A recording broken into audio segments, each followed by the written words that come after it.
Todos hemos hecho cosas de las que nos arrepentimos. En mi caso, lo peor que hice en mi vida ocurrió hace 12 años, cuando tenía 16 años y vivía en Cleveland, Ohio. Fue en el principio del otoño cuando las hojas estaban empezando a volverse naranjas y la temperatura empezaba a decaer, haciendo alusión al frío helado que estaba a pocos meses de distancia. La escuela acababa de empezar, pero toda la emoción de regresar y reunirse con los viejos amigos había sido reemplazada por la idea de que estábamos cautivos en un lugar que solo quería cargarnos de trabajo. Obviamente mis amigos y yo estábamos dispuestos a hacer cualquier cosa con tal de recordar cuando no teníamos obligaciones, aquellos días de verano libres de responsabilidades.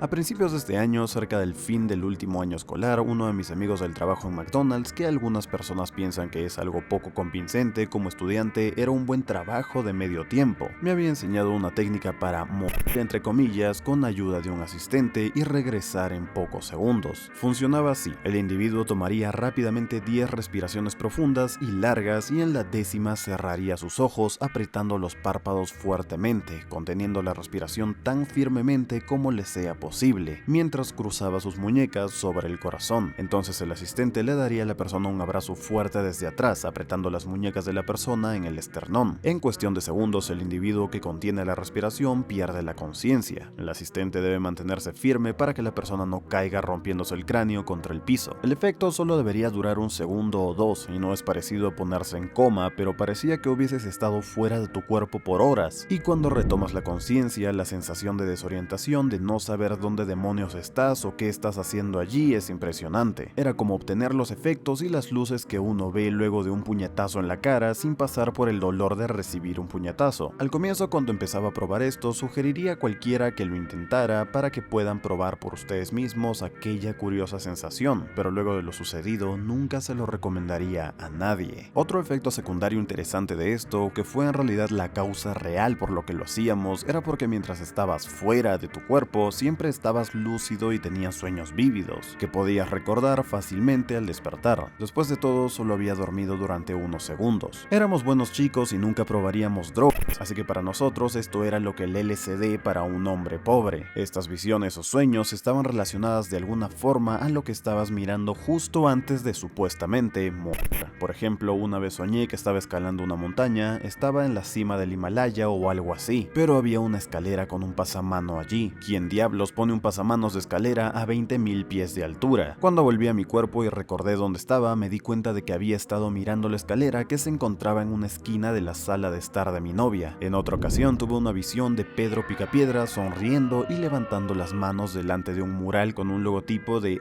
ERAD, que es Educación a Resistencia del Abuso de Drogas, un programa en el cual policías enseñan a los niños en escuelas públicas sobre estos asuntos. Y cuando volví a mi cuerpo me di cuenta que mi amigo Brett tenía el mismo logotipo en su camiseta. Ahora, ¿de dónde salió Pedro Picapiedra? No tengo idea. Las visiones siempre eran sobre cosas mundanas, nunca nada raro, hasta ese día. Como les dije, hacía un mes que estábamos en época de clases y ya estábamos hartos de ella. Estábamos un sábado en el campo que en realidad era un terreno de la compañía eléctrica para instalar sus líneas de alta tensión. Algunos estábamos sentados en las vigas de las torres de alta tensión en la parte de abajo. Mi amigo Mike subió hasta el segundo nivel de las vigas para estar más alto. Pensé que era algo estúpido, pero yo soy el que alucinaba haciendo llegar poco oxígeno a mi cerebro, así que realmente no podía criticarlo. Era un día de octubre bastante normal, el cielo estaba gris y soplaba bastante viento. Poco a poco el cielo fue oscureciendo cada vez más, y en Cleveland eso probablemente significaba que en cualquier momento la temperatura podría descender rápidamente, y si éramos realmente desafortunados, una lluvia helada podría empezar a caer. El aire estaba cargado y pesado y se podía oír el leve zumbido de los cables de alta tensión sobre nosotros. Definitivamente no quería pasar los últimos momentos de una linda tarde de sábado subiéndome una torre de alta tensión, saltar al suelo y quejarme luego del dolor en mis pies, solo para hacerlo una y otra vez como estúpidos, así que se me ocurrió una idea aún más estúpida. ¿Y si intentamos morir? Les sugerí. Para ese tiempo, dejar nuestro cuerpo no era tan divertido como cuando lo descubrimos, pero era muchísimo mejor que lo que estábamos haciendo. Vince estaba de acuerdo, al igual que Richard, pero Mike, el que saltaba de la torre más alta que nosotros, preguntó de qué carajo estábamos hablando. Vince le preguntó si nunca había intentado desmayarse antes, con genuina curiosidad. Mike respondió que no, él había estado todo el verano en casa de su madre en otra ciudad y no sabía de todo todo lo que habíamos hecho nosotros. Le dije, tienes que probar esto, es genial, mira, te mostraremos. Vince y yo nos bajamos de la torre cayendo de pie en el césped. Yo hice las 10 respiraciones profundas, apreté los ojos y contuve la respiración. Entonces sentí a mi amigo presionar sus brazos contra mi pecho y de repente, como si fuese lo más natural del mundo, una langosta gigante estaba trepándose a una jaula para langostas bajo el mar. Algas marinas crecían del fondo de la arena bajo mis pies. Lo siguiente que recuerdo es que cuando desperté, Vince y Richard me estaban preguntando ¿qué has visto? La parte de atrás de mi cabeza me dolía mucho, me estaba matando. Le pregunté a Vince y me dejó caer. Yo no era muy pesado, pero Vince era bastante débil. Él solo se quedó ahí mirándome y Richard me dijo que me había dejado caer. Me preguntaron nuevamente qué vi. Me froté la cabeza y dije que una langosta que estaba pellizcándole la cabeza a Vince con sus tenazas. Me volví hacia Mike y le dije, ¿ves? Es increíble. Mike no se fiaba lo suficiente de ninguno de nosotros. Aún así le dije que tenía que probarlo.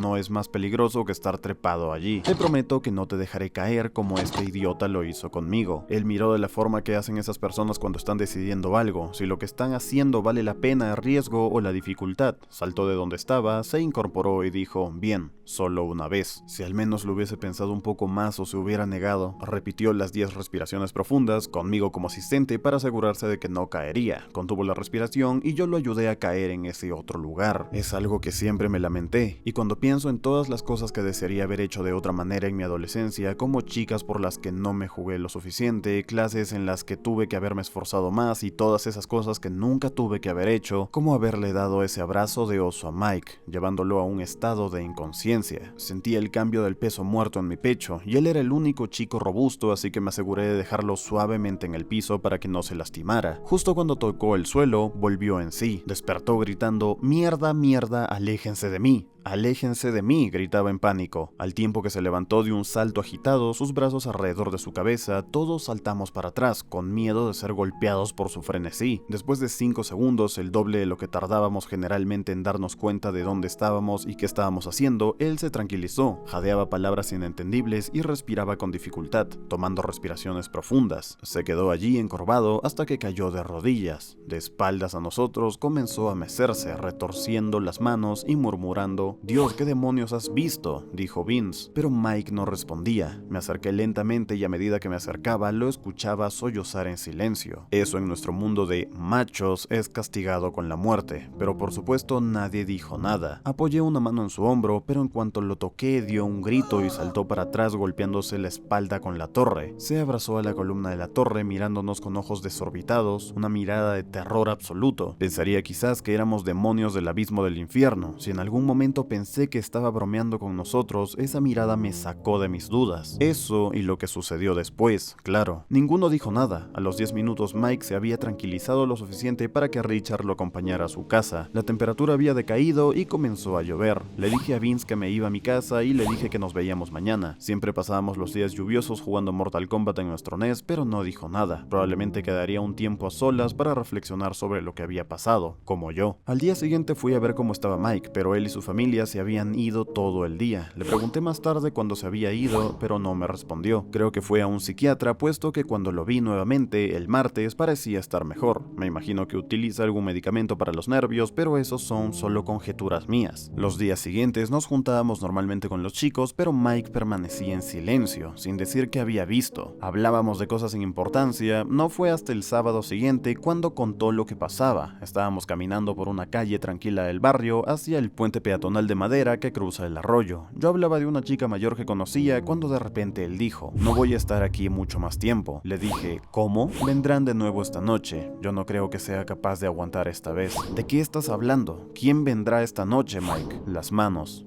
Las voces. En este punto yo ya estaba asustado. Balbuceé un par de veces y luego le dije estúpidamente, ¿qué manos? Por la noche miro el árbol por la ventana y luego todo se pone negro y veo decenas, cientos, miles de ellas empujando contra el vidrio. Yo le pregunté, ¿y tú qué haces? Retrocedo durante toda la noche, pero estoy cansado. No puedo mantenerlas más tiempo fuera. Y las voces dicen que tengo que dejarlas entrar. Voces de niños pequeños y manos de niños pequeños. Él bajó la voz hasta hacer un susurro, pero me di cuenta por lo que dijo luego que estaba luchando para mantener el pánico. A veces vez veo sus caras, dijo con una voz temblorosa. Lo acompañamos a su casa, se detuvo en la puerta y finalmente levantando el rostro me dijo: dile a Vince que puede quedarse con mi Nintendo, él no tiene uno y su madre no le comprará uno. Richard puede quedarse con mis CDs, sé que a ustedes no les gustan, pero a él sí. Empecé a decirle algo, pero se dio vuelta y entró a su casa. Me gustaría haber llamado a su puerta y ofrecerle quedarme con él, pero teníamos 16 y los chicos de esa edad no lo hacían más. Me fui a mi casa, dormí mal, asustado, escuchando cada crujido y gemido que hacía la casa, escuchando una multitud de niños. Generalmente dormía con las cortinas abiertas, pero esa noche cerré todo. Al día siguiente nos enteramos de que alguien había rompido en la casa de Mike. Vi un coche de policía en la entrada de su casa y casi me muero cuando lo vi. Mis peores temores se confirmaron cuando me enteré que la ventana de Mike era la que había roto para entrar. Mike había desaparecido, y fue todo lo que nos dijeron. Nos hicieron muchas preguntas y parecíamos más culpables que la mierda cuando decíamos que no sabíamos qué había pasado, lo cual no era del todo cierto. Ellos buscaban algún pervertido que haya secuestrado a Mike, pero no obtuvieron información de nosotros, puesto que no teníamos nada que ver. Su foto aparecía en todos lados y todavía lo están buscando. Cuando todo terminó, me fui a la biblioteca para investigar qué había pasado, puesto que el internet no era tan eficiente en esa época. No encontré mucho. Lo más cercano que encontré fue algo que descubrí después en mi clase de historia universal. Al parecer, los sacerdotes egipcios usualmente se encerraban a sí mismos en ataúdes el tiempo suficiente para morir, para luego ser resucitados y poder contar lo que vieron en el inframundo, mientras se hallaban muertos.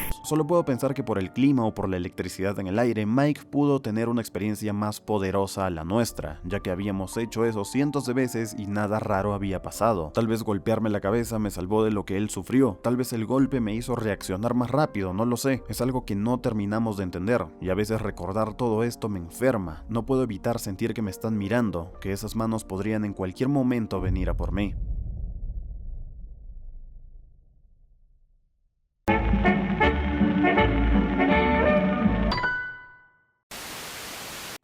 He estado aquí acostado por más de 2 horas, ya son las 5:35 am y no hay nada que pueda hacer. ¿Sabes qué es lo peor de todo esto? Estoy en el mismo cuarto que mis padres. Ellos no apartan la mirada de mí. Lo único que puedo hacer es tratar de no llorar o gritar. Sus ojos están concentrados en mí y sus bocas están completamente abiertas. Hay un fuerte hedor de sangre en el aire y estoy paralizado de miedo. La cosa es que en el momento de que dé la señal de que ya no estoy dormido, estaré completamente jodido. Moriré y ya no habrá nadie ahí para salvarme. He estado pensando en alguna manera de escapar, pero lo único que puedo hacer sería correr lo más rápido que pueda, salir de mi casa y gritar por ayuda, esperando que mis vecinos me oigan. Es arriesgado, pero si me quedo aquí igual moriré. Está esperando que me despierte y vea su obra maestra. Seguro se preguntan a qué me refiero. Te explicaré lo que sucedió esta noche. Hace ya unas 3 horas escuché unos gritos que venían del otro lado de la casa. Me levanté a ver qué había ocurrido, pero me dieron unas ganas repentinas de ir al baño, y en lugar de hacer lo que debía hacer e ir a investigar, fui al baño primero. Hubiera muerto en el instante por mi estupidez, pero miré desde la puerta del baño. Justo después de hacer mis obligaciones, había sangre por todo el piso. Estaba muy preocupado y salí corriendo directo a mi cuarto a esconderme bajo mis sábanas, como si eso pudiera protegerme de cualquier cosa.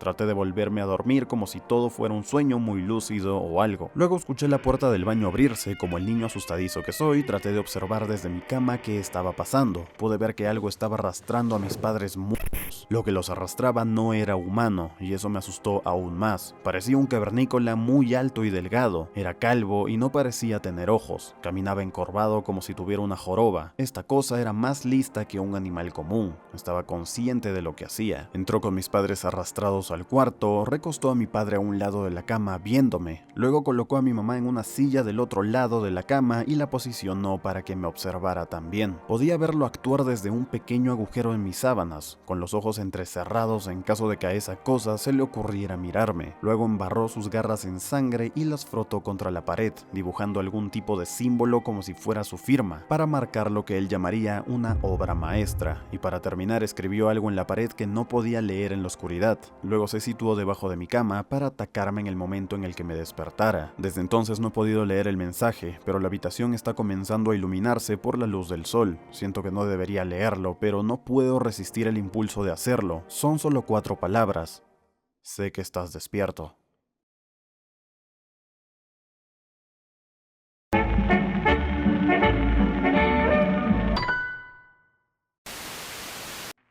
Hace algunos años un matrimonio estadounidense decidió tomarse una noche para matar la rutina. Resolvieron salir a cenar a la ciudad. Al ser padres de 2 hijos y ante las estrictas leyes estadounidenses con respecto al abandono de menores, ellos llamaron a su niñera de confianza. Cuando la niñera llegó, los pequeños ya estaban por dormir, entonces la empleada se sentó junto a ellos y se aseguró de que todo anduviera bien y que estén realmente dormidos. Más tarde esa noche, ella se aburría y fue a ver la televisión, mas no consiguió verla en la recámara de los niños porque no había televisión. Entonces llamó a los padres y les preguntó si podía ver la televisión en el dormitorio de la pareja. Obviamente los padres se lo permitieron porque, como mencioné, era la niñera de confianza, pero la niñera tenía una última petición. Ella preguntó si podía cubrir la estatua del ángel que estaba en la habitación de los niños con una toalla o una manta, ya que la ponía muy nerviosa. Era bastante realista y perturbadora. El teléfono quedó en silencio por un momento, y el padre que estaba en el teléfono con la niñera habló desesperadamente. Lleva a los niños fuera de la casa ahora, estamos llamando a la policía, no tenemos ninguna estatua de un ángel. Luego de 5 minutos de ser avisados, la policía encontró los 3 cuerpos de los ocupantes de aquella casa muertos. Nunca se encontró una estatua, no había rastros de invasión, ninguna evidencia, salvo las víctimas que murieron por golpes con un objeto cortante.